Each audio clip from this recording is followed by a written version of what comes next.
Boo Boo Hoff was an interesting guy, interesting Philadelphia, Pennsylvania, Atlantic City, Southern Jersey bootlegger. He was born in Philadelphia in an Italian neighborhood. He was Jewish, but he ran a bootlegging operation. He produced a lot of his own booze. Had a weekly payroll of $30,000. Imagine that, and that was in the 20s. So imagine what it is today. He had net profits, however, of about $5 million a year. It made him one of the wealthiest bootleggers in the U.S. at the time. Hoff was known in gangland circles for his luxurious parties. He was an outgoing guy. He was a boxing promoter. He knew everybody. Everybody knew him. He was, by all other means, a likable man. He attended the Atlantic City Conference, the crime conference that was held at the Ritz-Carlton in Atlantic City between the big bosses of organized crime, mostly because he was a financier. He had a lot of money and he could finance distribution outlets for his alcohol.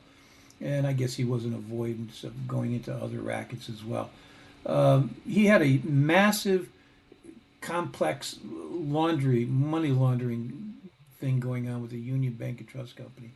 And he kept all these various accounts under names of dead relatives that he had. He managed time and time again to avoid going to jail. His bribery expenses came to $2 million a year. Federal agents, state police, local police. In 1933, when prohibition was repealed, the IRS really wanted this guy, and they really set their sights on him.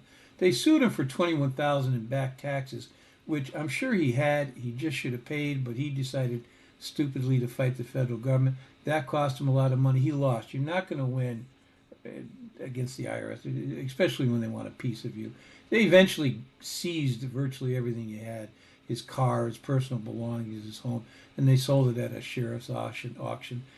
He died of a heart attack in 1940, heart issues in 1941. The Depression wiped him out.